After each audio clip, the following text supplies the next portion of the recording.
आज हम बात करने वाले हैं बीएससी थर्ड ईयर जूलॉजी के यूनिवर्सिटी ऑफ इलाहाबाद के जो क्या क्या सिलेबस हैं और उनका मार्क्स के कितने कितने किसके कितने क्या वेटेज हैं और उसकी स्ट्रेटजी क्या होनी चाहिए, और साथ साथ यहाँ पे कि हम कैसे पढ़ाई करें कि हमारा इजीली 80+ % ये आ जाए आपका बीएससी थर्ड ईयर में। ठीक है, तो स्टार्ट करते हैं वीडियो को।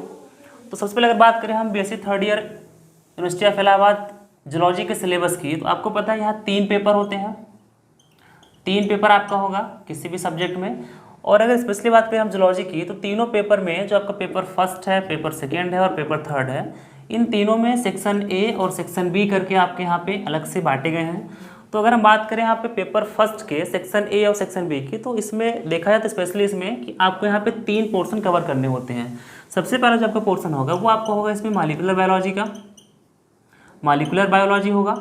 इसके साथ में आपको पढ़ना होगा इम्यूनोलॉजी, और तीसरा जो आपका पोर्शन होगा वो आपका होगा जेनेटिक इंजीनियरिंग का, जेनेटिक इंजीनियरिंग। ठीक है, ये आपका जो यहाँ सिलेबस है ये है पेपर फर्स्ट के लिए। अब इसमें पेपर मतलब सेक्शन ए और सेक्शन बी आपको नहीं दिया हुआ है, ये टोटल मिला के आपका यहाँ पे 3, इसको बोल सकते हैं कि इसमें 3 पोर्शन है और ये आपका पूरा पेपर फर्स्ट है। अगर हम टॉपिक्स की बात करें तो जो आपका सबसे फर्स्ट है मॉलिक्यूलर बायोलॉजी, इसमें आपको पढ़ना होगा यूकैरियोटिक जीनोम ऑर्गेनाइजेशन। इसके बाद क्रोमोसोम मैपिंग बैक्टीरिया और वायरस में। साथ ही कि यहाँ जो आपका इसमें अगर देखें हम तो फिर न्यूक्लियोसोम के बारे में आपको अलग से पढ़ना होगा इसमें डिटेल में। इसमें आपको पढ़ना होगा आईजी के बारे में, यानी कि इम्यूनोग्लोबुलिन का डिटेल में स्ट्रक्चर। ठीक है, और कुछ आपको इसके साथ साथ ही कि इसमें जो कुछ बेसिक कॉन्सेप्ट्स होते हैं उसको आपको पढ़ना होगा। जब बात करेंगे इसमें तो इसमें आपको पूरा जितने भी टॉपिक्स आएंगे लाइक रेस्ट्रिक्शन एंजाइम, ठीक है, सीक्वेंसिंग न्यूक्लियोटाइड का, और भी बहुत इसमें आपके कई सारे टॉपिक मेंशन है जो कि आपको सिलेबस में अलग से दिखाए जाएंगे, फिर आप उसमें जाके इसको देख सकते हो। ठीक है, तो पेपर फर्स्ट हमारा यहाँ पे बेसिकली बेस्ड किस पे है, मॉलिक्यूलर बायोलॉजी, इम्यूनोलॉजी, साथ में आपका यहाँ पे जेनेटिक इंजीनियरिंग पे, ये आपका पेपर फर्स्ट का सिलेबस है।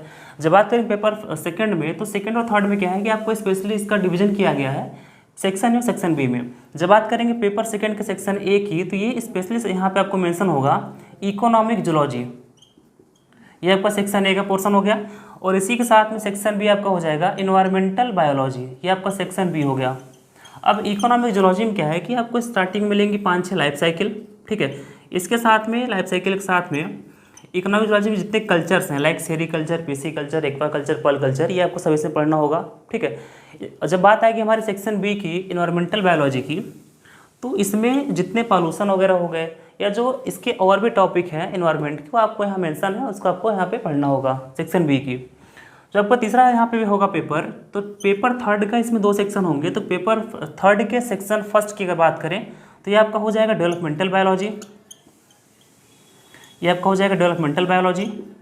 और इसी के साथ में जो आपका यहाँ पे सेक्शन बी होगा, इसमें स्पेशली आपको मेंशन हो गया ईथोलॉजी। ईथोलॉजी को कहीं कहीं आपको अगर देखेंगे तो ये एनिमल बिहेवियर के नाम से भी जाना जाता है, थोड़ा इसमें अंतर होता है दोनों में, लेकिन ये क्या है कि इसमें हम स्टडी करते हैं डिफरेंट एनिमल बिहेवियर के बारे में। ठीक है, तो ये आपका पूरा सिलेबस है जो कि बीएससी थर्ड ईयर का है, paper first, paper second, paper third का। ठीक है, इसके बाद हम बात करेंगे यहाँ पे कि कितना किसका मार्क्स का वेटेज होता है। तो अगर आप ऐसे देखें तो टोटल आपके 3 पेपर होंगे। ठीक है, तीनों पेपर के मिला के पहले बात करते हैं सब्जेक्ट की। तो जैसा आपको पता होगा कि थर्ड ईयर में हम एक सब्जेक्ट यहाँ पे नहीं लेते हैं, 2 ही हमारे रहते हैं, एक हम यहाँ पे छोड़ देते हैं अपने चॉइस से। तो अगर आपके यहाँ पे सिर्फ 2 ही सब्जेक्ट हैं, ठीक है, और इन दोनों में 3-3 पेपर है, पेपर फर्स्ट, पेपर सेकेंड और पेपर थर्ड, तो इसका जो वेटेज होता है वो थियरी पेपर जो होगा आपका, ये तो होगा 50 मार्क्स का, 50 मार्क्स, 50 मार्क्स और 50 मार्क्स। ठीक है, ये आपका हो जाएगा थियरी का पोर्शन पूरा। इसके साथ में जो प्रैक्टिकल होता है, प्रैक्टिकल का आपको अलग से जो एग्ज़ाम होगा प्रैक्टिकल का, वो होता है 75 मार्क्स का। टोटल अगर हम सम करें तो कितना हो जाएगा ये 225। ठीक है, ये हो गया आपका एक सब्जेक्ट का 225। तो इसमें 2 आप करेंगे सब्जेक्ट, दोनों मिला कितना हो जाएगा यहाँ पे, जो आपका ग्रैंड टोटल होगा हो जाएगा 450, यानी कि 450 नंबर का टोटल आपका रहेगा बीएससी थर्ड का पूरा एग्जाम। ठीक है, इसमें अगर हम देखें थोड़ी इसकी स्ट्रेटजी क्या अपनाएंगे कि कैसे इसको मतलब यहाँ पे टैकल करना पड़ेगा और कैसे यहाँ पे हम पढ़ के अच्छे मार्क्स ला सकते हैं। तो अगर आप इसके पहले ईयर के अगर पेपर देखो तो इसमें आपको स्पेशली यहाँ दिख जाएगा कि जितने भी थियरी के पेपर होते हैं किसी भी यहाँ पे मतलब फर्स्ट सेकंड थर्ड की बात करें अगर किसी में भी, तो सब में एक चीज़ कॉमन है कि अगर हम ऐसे देखें तो ओवरऑल आपको टोटल क्या मिलेगा कि 10-10 नंबर के 5 क्वेश्चन अटेम्प्ट करने पड़ते हैं। टोटल आपको कितना होगा यहाँ पे 50 मार्क्स, मतलब आपको 5 लॉन्ग क्वेश्चन दिए जाएंगे, वो भी एक आपका रहेगा 10 मार्क्स का, टोटल आपको हो जाएगा 50 मार्क्स। इसमें क्या है, सेक्शन ए में किसी में दे देगा आपका 2 नंबर का 5 क्वेश्चन, किसी में दे देगा 2.5 नंबर का 4 क्वेश्चन है, कभी आपको दे देगा यहाँ पे 5 नंबर में 2 क्वेश्चन। मतलब ये है कि अगर एक लॉन्ग क्वेश्चन आता है 10 नंबर में, शॉर्ट आता है तो अगर शॉर्ट है वेरी शॉर्ट तो उसका डिवीजन अलग से होगा, लेकिन वो जोड़ के आपका टोटल है 10 नंबर का ही होगा। ठीक है। अगर हम टाइम की बात करें तो ये एग्ज़ाम जो होता है ये आपका होगा 3 घंटे का, यानी कि आपको आपके पास मिलेंगे 180 मिनट। ठीक है। आपको लिखना कितना है, आपको लिखना है यहाँ पे 5 लॉन्ग क्वेश्चन। तो अगर हम टाइम का थोड़ा सा इसमें करें कि पर क्वेश्चन कितना टाइम आपको मिलेगा, तो ये आपको मिलेगा यहाँ पे 36 मिनट का टाइम पर क्वेश्चन पे। ठीक है। ये तब के लिए वैलिड है जब आपका क्वेश्चन एक लॉन्ग क्वेश्चन हो और उसका वेटेज हो 10 मार्क्स का। अगर ये 2 में सब डिवाइडेड है कि हाँ इसमें मतलब 5-5 नंबर के 2 क्वेश्चन आ गए या फिर 2.5 के 4 आ गए, तो इस तरह आप यहाँ पे अपने टाइम को भी अलग से बांट सकते हो कि हम एक क्वेश्चन पे कितना टाइम दें। ठीक है। देखो स्ट्रेटजी में सिर्फ आपको 2 चीज़ मैनेज करनी है, एक टाइम मैनेज करना है, दूसरा आपको वहाँ पे होता है पेज लिमिट। आपको पता है कि बीएससी के या फिर किसी भी साइंस के जो आपके होते हैं एग्जाम, इसमें आपको बी कॉपी नहीं मिलती है। इसका मतलब क्या हुआ कि जो भी आपको कॉपी मिलेगी आपको उसी में पूरा आंसर फिनिश करना होगा। तो अगर हम टाइम की बात करें तो ये आपको हो जाएगा टाइम का मैनेजमेंट, कि अगर एक लॉन्ग क्वेश्चन आया उसको टाइम देंगे हम 36 मिनट। ठीक है।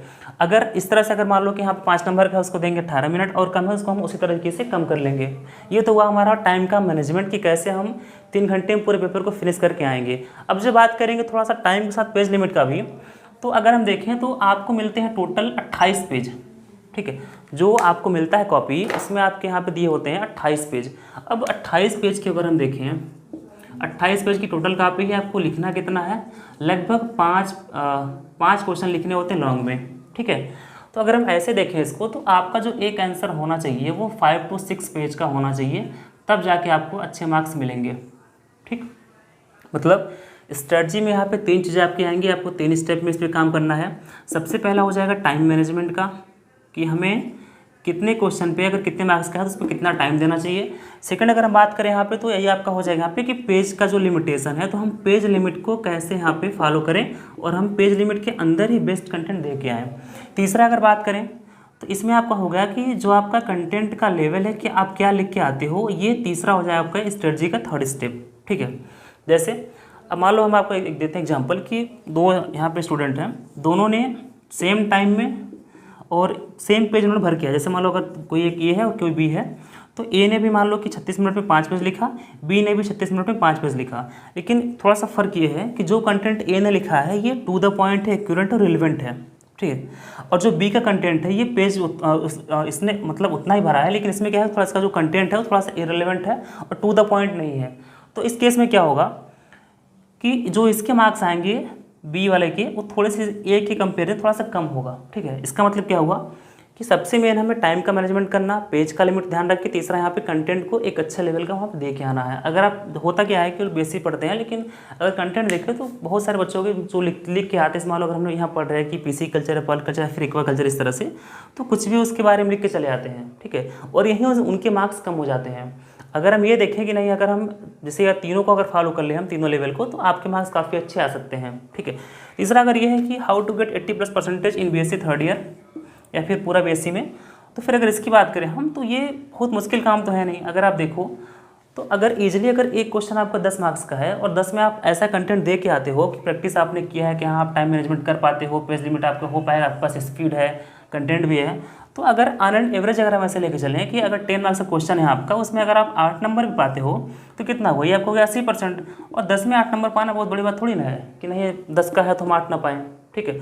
होता क्या है कि अगर हम ऐसे देखें तो इसमें 3 तरह के छात्र होते हैं। एक वो होते हैं जो पूरा क्वेश्चन करके नहीं आते हैं, मतलब ये टाइम मैनेज नहीं कर पाते हैं। दूसरे कौन से होते हैं, जो लिखते तो हैं लेकिन पेज को मतलब अपने आंसर को उस पेज लिमिट में, जैसे मान लो अगर लॉन्ग क्वेश्चन है उनको लिखना 5-6 पेज, तो वो 2 से 3 पेज लिख के आते हैं। और तीसरे कौन से होते हैं, जो लिखते तो पूरा है टाइम, लेकिन उनके पास जो कंटेंट थोड़ा सा कम लेवल का होता है।